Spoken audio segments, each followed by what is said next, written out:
जय हिंद दोस्तों। सबसे पहले तो मैं आज माँ कालरात्रि की पूजा है, चैत्र नवरात्रि की।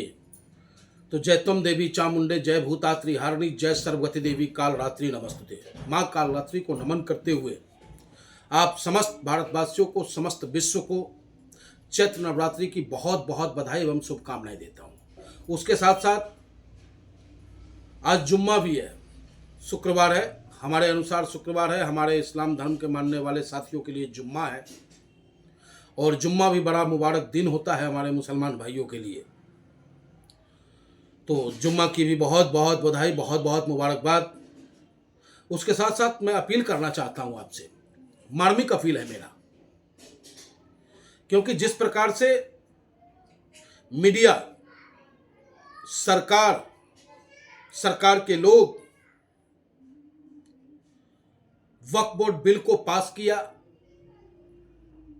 वक्फ बोर्ड बिल का विरोध विपक्ष के तमाम नेताओं ने किया। सबका विरोध करने का अपना अपना तरीका, अपना अपना अंदाज था, लेकिन मर्द की तरह अगर विरोध किसी ने किया तो वो मेरा नेता बैरिस्टर असदुद्दीन ओवैसी साहब ने किया। और करना भी चाहिए, क्यों ना करें। जिस बिल से हमें पीड़ा हो, लोकतांत्रिक तरीके से विरोध करने का अधिकार है। लेकिन मीडिया किस तरीके से प्रचारित करने का कार्य कर रहा है। हमारे नेता ने उस बिल को यह कह के फाड़ा कि गांधी जी ने साउथ अफ्रीका में गोरे और काले को लेकर के बने हुए बिल को, उन्होंने कहा था कि इस बिल को मेरा आत्मा स्वीकार नहीं करता, इसलिए बिल को मैं फाड़ता हूं। तो गांधी जी का स्मरण करते हुए हमारे नेता ने उस बिल को फाड़ा है। तो मेरी अपील है आप तमाम ऑल इंडिया मजलिस इत्तेहादुल मुस्लिमीन के चाहने वालों से कि गांधी जी कभी भी वायलेंस का समर्थन नहीं किए हैं। गांधी जी कभी अराजकता का समर्थन नहीं किए हैं। गांधी जी हमेशा अहिंसात्मक रूप से अपनी बात को रखा है। और वक्त वो भी आया कि अंग्रेज को भारत छोड़ना पड़ा।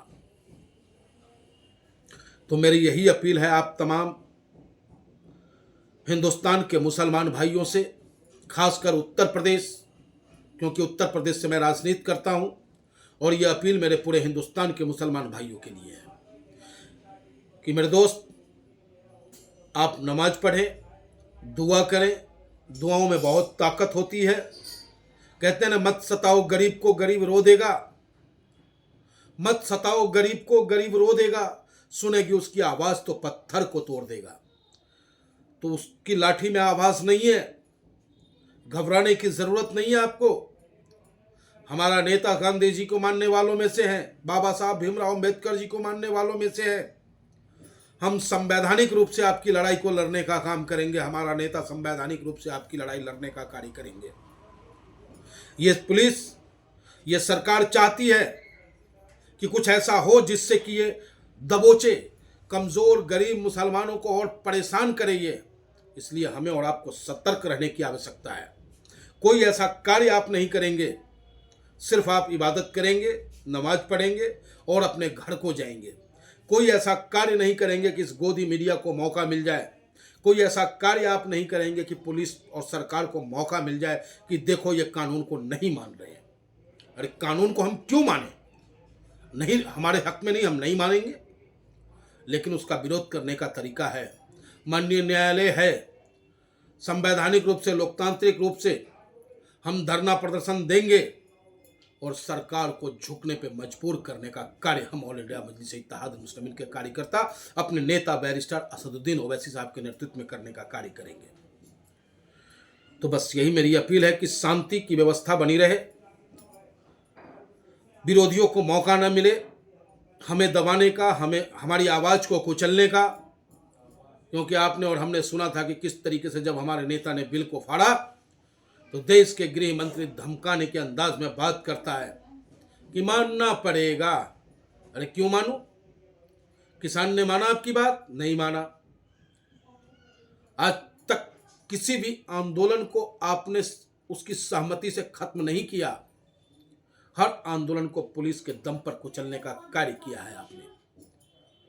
लेकिन ये आंदोलन होगा, लेकिन अहिंसात्मक होगा। ये आंदोलन होगा, संवैधानिक होगा। ये आंदोलन होगा, लोकतांत्रिक प्रक्रिया के तहत होगा। तो इसलिए मेरे दोस्तों, बिल्कुल मौका नहीं देना है इन लोगों को, बिल्कुल नहीं, क्योंकि ये मौके की ताक में बैठे हैं।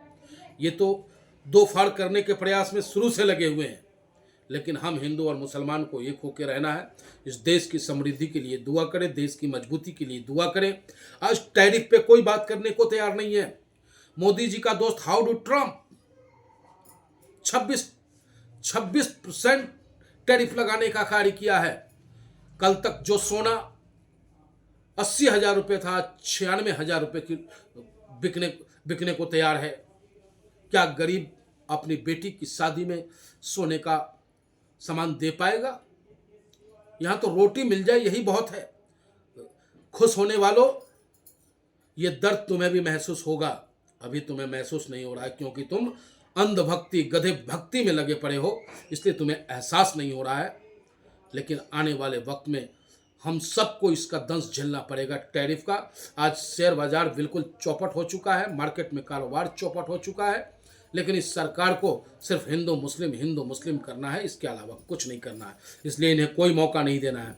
शांतिपूर्ण तरीके से आप अपने नमाज को पढ़ें, खुदा से इबादत करें और अपने घर को आएँ। जय हिंद, जय भारत। और आगे जो हमारे नेता बैरिस्टर असदुद्दीन ओवैसी साहब का निर्देश होगा, उस निर्देश का हम सभी मिल करके उसका पालन करेंगे और इस काले कानून का विरोध करेंगे, मजबूती के साथ करेंगे।